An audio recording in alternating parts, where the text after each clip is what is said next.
ਤਾਂ ਜਿਹੜੀ ਇਸ ਟਾਈਮ ਫੜੋ-ਫੜਾਈ ਦਾ ਜਿਹੜਾ ਸਿਲਸਿਲਾ ਚੱਲ ਰਿਹਾ ਹੈਗਾ ਆ, ਇੱਕ ਆਸਟ੍ਰੇਲੀਅਨ ਮੂਲ ਦਾ ਜਿਹੜਾ ਮੁੰਡਾ ਆ, ਉਸ ਨੂੰ ਡਿਪੋਰਟ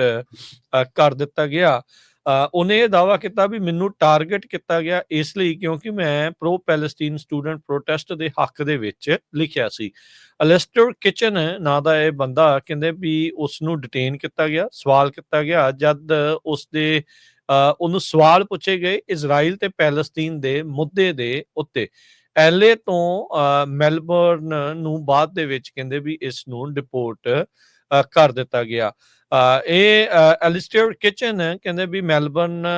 ਤੋਂ ਨਿਕਲਿਆ ਸੀਗਾ ਵੀਰਵਾਰ ਨੂੰ, ਨਿਊਯਾਰਕ ਨੂੰ ਉਸਨੇ ਜਾਣਾ ਸੀਗਾ, ਪਰ ਯੂਐਸ ਕਸਟਮ ਬਾਰਡਰ ਪ੍ਰੋਟੈਕਸ਼ਨ ਨੇ ਜਦ ਉਹਦਾ ਸਟਾਪ ਓਵਰ ਸੀਗਾ ਐਲਏ ਦੇ ਵਿੱਚ, ਉੱਥੇ 12 ਘੰਟਿਆਂ ਦੇ ਲਈ ਉਸਨੂੰ ਡਿਟੇਨ ਕਰਕੇ ਰੱਖਿਆ, ਸਵਾਲ ਜਵਾਬ ਜਿਹੜੇ ਉਹ ਕੀਤੇ ਤੇ ਫਿਰ ਉੱਥੋਂ ਹੀ ਐਲਏ ਤੋਂ ਹੀ ਵਾਪਸ ਜਿਹੜਾ ਆ ਮੈਲਬਰਨ ਵੱਲ ਨੂੰ ਮੋੜ ਦਿੱਤਾ ਗਿਆ। 33 ਸਾਲਾਂ ਦਾ ਇਹ ਜਿਹੜਾ ਮੁੰਡਾ ਕਹਿੰਦਾ ਵੀ ਮੈਨੂੰ ਕਲੀਅਰਲੀ ਟਾਰਗੇਟ ਕੀਤਾ ਗਿਆ, ਪੋਲੀਟੀਕਲੀ ਮੋਟੀਵੇਟਡ ਰੀਜ਼ਨਸ ਆ ਉਸਦੇ ਲਈ। ਕਹਿੰਦੇ 30 ਮਿੰਟ ਤੋਂ ਵੱਧ ਜਿਹੜੇ ਮੈਨੂੰ ਸਵਾਲ ਬਾਰ-ਬਾਰ ਜਿਹੜੇ ਆ ਉਹ ਪੁੱਛੇ ਜਾਂਦੇ ਰਹੇ ਇਜ਼ਰਾਈਲ ਤੇ ਪੈਲਸਤੀਨ ਦੇ ਬਾਬਤ ਤੇ ਹਮਾਸ ਨੂੰ ਲੈ ਕੇ। ਕਹਿੰਦੇ ਵੀ ਉਹ ਕਹਿ ਰਹੇ ਸੀਗੇ ਵੀ ਹਾਂ ਤੇਰੇ ਕੀ ਵਿਚਾਰ ਆ ਹਮਾਸ ਨੂੰ ਜਿਹੜਾ ਉਹ ਲੈ ਕੇ। ਸੋ ਕਿਚਨ ਕਹਿੰਦਾ ਜਿਹੜਾ ਲਿਸਟਰ ਕਿਚਨ ਸੀਗਾ ਉਹਨੇ ਕਿਹਾ ਵੀ ਮੈਂ ਅਧਿਕਾਰੀਆਂ ਨੂੰ ਜਿਹੜਾ ਉਹ ਕਿਹਾ ਵੀ ਥਾਟਸ ਜਿਹੜੇ ਆ ਇਹ ਵੈਰੀ ਬਰੋਡ ਸੈਂਸ ਦੇ ਵਿੱਚ ਸਟੂਡੈਂਟ ਪ੍ਰੋਟੈਸਟ ਨੂੰ ਲੈ ਕੇ ਉਹਨੇ ਜਿਹੜੀਆਂ ਉਹ ਗੱਲਾਂ ਜਿਹੜੀਆਂ ਉਹ ਕੀਤੀਆਂ ਇਨ ਡੈਪਥ, ਕਹਿੰਦੇ ਵੀ ਉਹਨਾਂ ਨੇ ਪ੍ਰੋਬਿੰਗ ਜਿਹੜੀ ਉਹ ਕੀਤੀ ਸੀਗੀ। ਸੋ ਇੱਥੋਂ ਇਹ ਵੀ ਪਤਾ ਲੱਗਦਾ ਹੈ ਹਰਜੋਤ ਸਿੰਘ ਜੀ ਵੀ ਇਹ ਜਿਹੜਾ ਗੱਲ ਕਹਿ ਰਹੇ ਸੀ ਨਾ ਵੀ ਸੋਸ਼ਲ ਮੀਡੀਆ ਦੇ ਉੱਤੇ ਇਹਨਾਂ ਨੇ ਬਹੁਤ ਜ਼ਿਆਦਾ ਨਿਗਰਾਨੀ ਰੱਖਣੀ ਆ, ਤਾਂ ਇਹਨੇ ਵੀ ਇਸੇ ਤਰੀਕੇ ਦੇ ਨਾਲ ਇਹਨਾਂ ਸਟੂਡੈਂਟ ਪ੍ਰੋਟੈਸਟ ਦੇ ਹੱਕ ਦੇ ਵਿੱਚ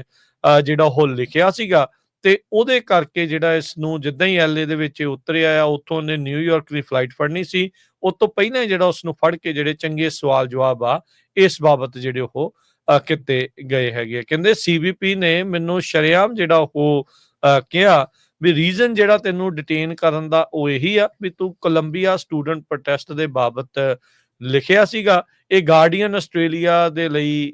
ਦੇ ਨਾਲ ਗੱਲ ਕਰਦੇ ਹੋਏ ਉਸਨੇ ਜਿਹੜਾ ਉਹ ਜਾਣਕਾਰੀ ਦਿੱਤੀ ਆ। ਜਿਹੜਾ ਅਲਿਸਟਰ ਕਿਚਨ ਆ ਕਹਿੰਦਾ ਨਿਊਯਾਰਕ ਦੇ ਵਿੱਚ 6 ਸਾਲ ਦੇ ਲਈ ਉਹ ਰਿਹਾ ਆ ਤੇ ਇਹਨਾਂ ਪ੍ਰੋਟੈਸਟ ਦੇ ਬਾਬਤ ਜਿਹੜਾ ਆ ਉਸਨੇ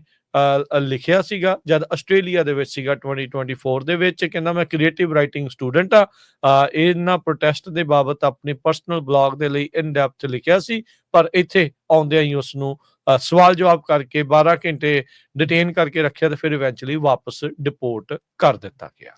ਇਮੀਗ੍ਰੇਸ਼ਨ ਰੇਡਸ ਜੋ ਹੋ ਰਹੀਆਂ ਲਾਸ ਐਂਜਲਸ ਦੇ ਵਿੱਚ, ਉਹਨਾਂ ਨੇ ਸਮਾਲ ਬਿਜ਼ਨਸ ਓਨਰ ਨੂੰ ਕਾਫੀ